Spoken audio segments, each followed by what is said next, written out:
Hi guys, my name is David and welcome back to my channel. Today I'm going to be talking about Remembering the Dead, a book of poems by R. St. Clair or Regina St. Clair.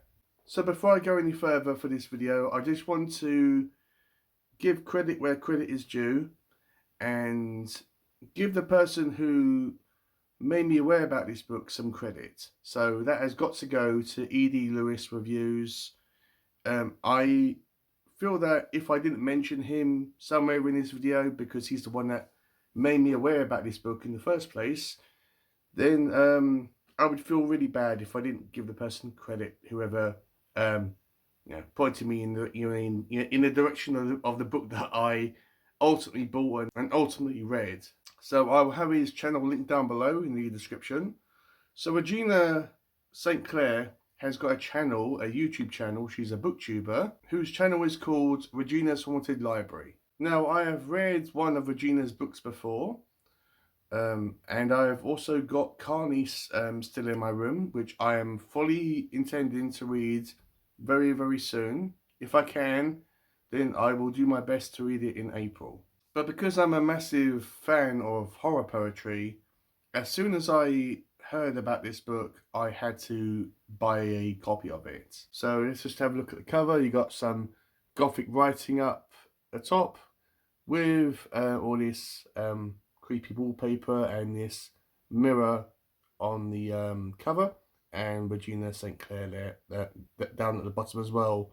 I thought that this would have been like really cool if this was kind of a reflective surface, which you could actually see yourself reflected in the mirror itself. I thought that had been really cool, but maybe money constraints and all that stuff. But it's a really cool cover, and you have a little synopsis on the back. If you want to pause that and give it a read, you're more than welcome to do so.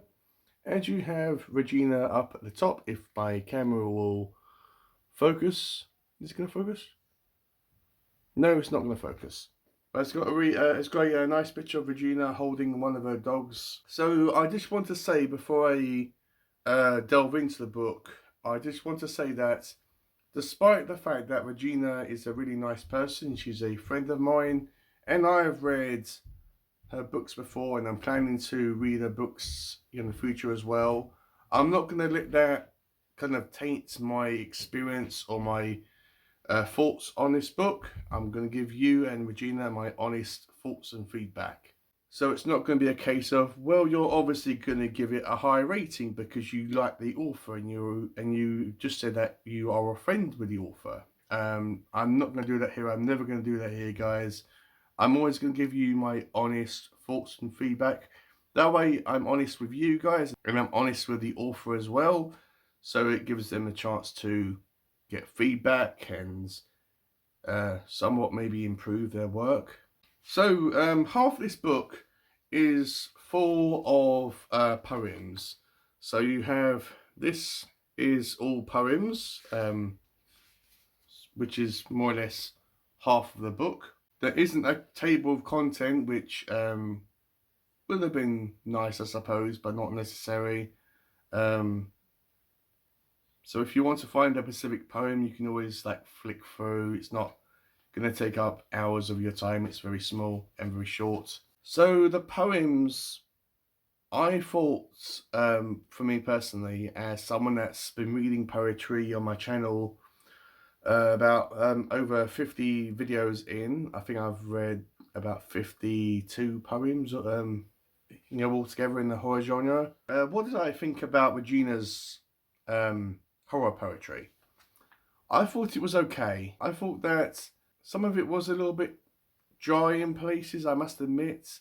But I think that's because my experience with horror poetry, or poetry in general, is that you have two types of poems. You have one that's kind of a more linear, straightforward story that's really easy to understand and relate to, and you know more or less what's happening. Yes, it may be a bit cryptic here and there, but ultimately you get the point.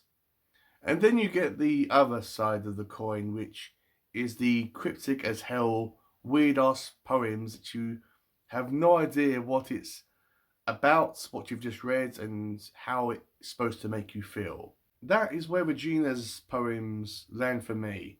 I'm not entirely sure, but I have a strong suspicion that if I reread her poems numerous times, because I'm fully intending to knock all these out on my horror poetry series, which, if you're interested, it happens every Thursday. But I have a feeling that if I reread these numerous times and I let the poem sink in, then I will get the point, I will get the poem, and I will get the overall, I will get more of a liking towards it. That's the plan, that's what I'm hoping that's going to happen. But for someone that's read these, all these poems once before, I thought that they were just okay, entertaining, nothing really to write home about, nothing that wowed me incredibly. I'm not sure whether this is Regina's first book that she's written poetry for. If you know of any other books of poetry that Regina has written, please comment down below and I will check them out. But for this video, I'm going to say that this is probably her first venture into writing poetry. Now, for someone that likes Regina's novels, her linear, everyday novels, I think that she is extremely excellent, and that's what she should do. She is a storyteller at heart.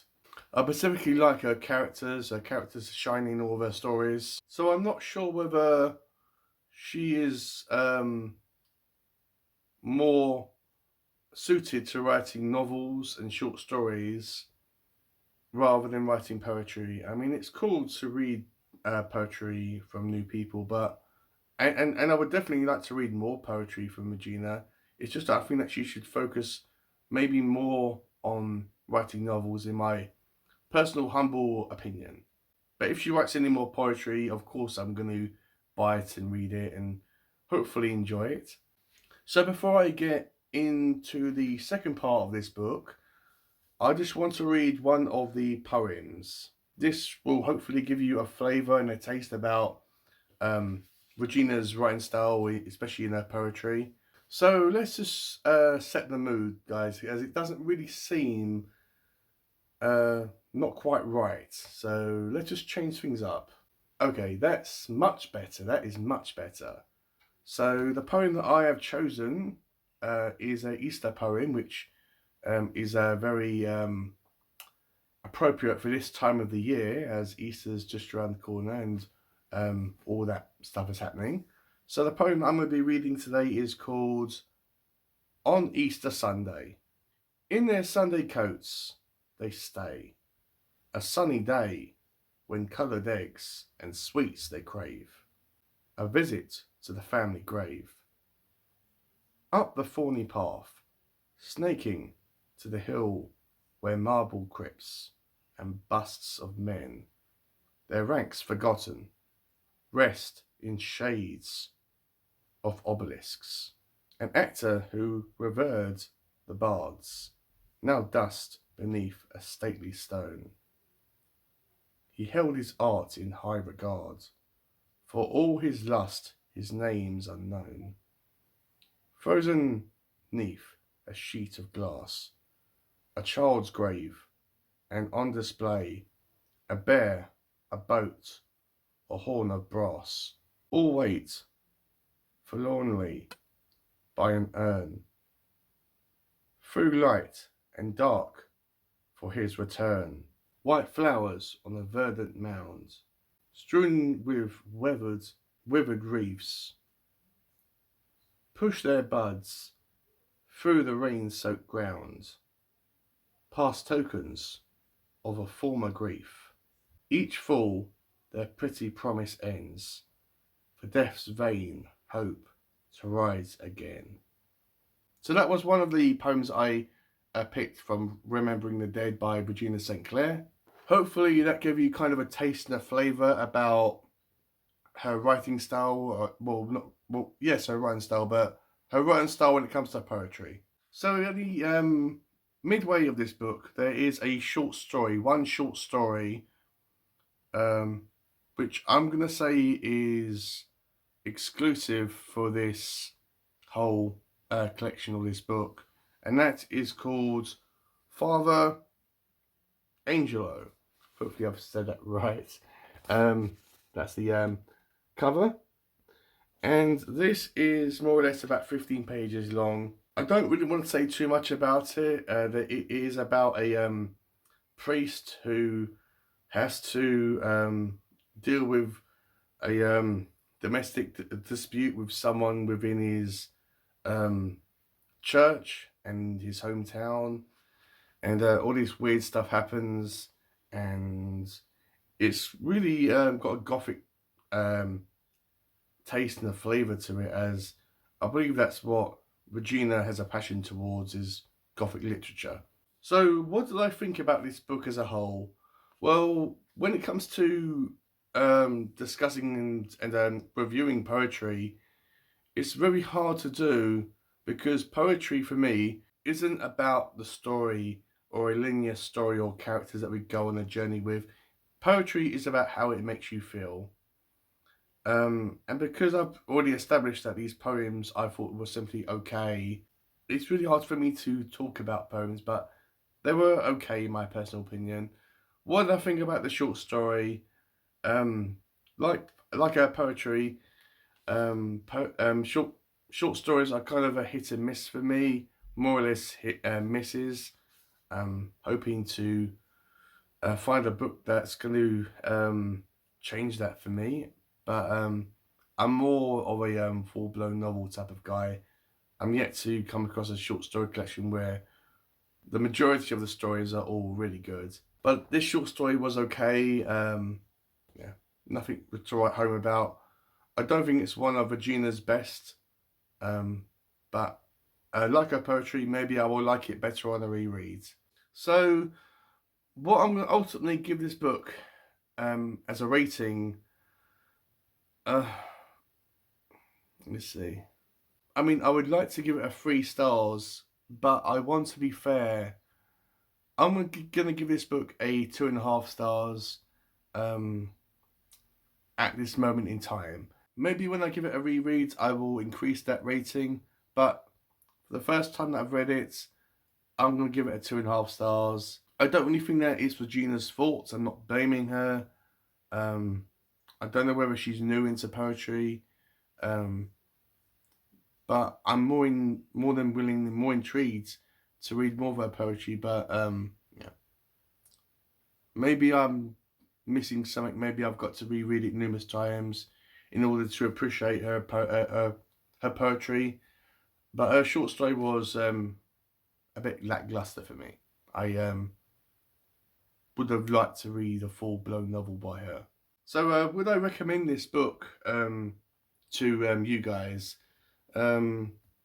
Listen, if you are into horror poetry, then I'm never going to tell people not to read poetry or support a small author. But it's a very small book, and it's not going to take up too much of your time. I think that you could probably read this all in one day. So I would at least say give it a shot. Maybe you will love it. Maybe you won't enjoy it as much. But at least if you are intrigued about what I've just talked about, and if it's perked up your ears and all that stuff, then I would recommend giving it a shot. So guys, that has been my video today. I'm gonna have to edit this like crazy because I've been coughing loads during this video, and gonna have to cut all that out. But hopefully you've enjoyed this. Hopefully you've been entertained. Let me know if you've read this book and if you're planning to buy it, if I've maybe inspired you to buy it. And don't forget to check out Edie Lewis's channel and Regina's channel down below. I will have them both linked down below. They're both excellent channels, and I watch them on a regular basis, and I support them, and I enjoy their stuff.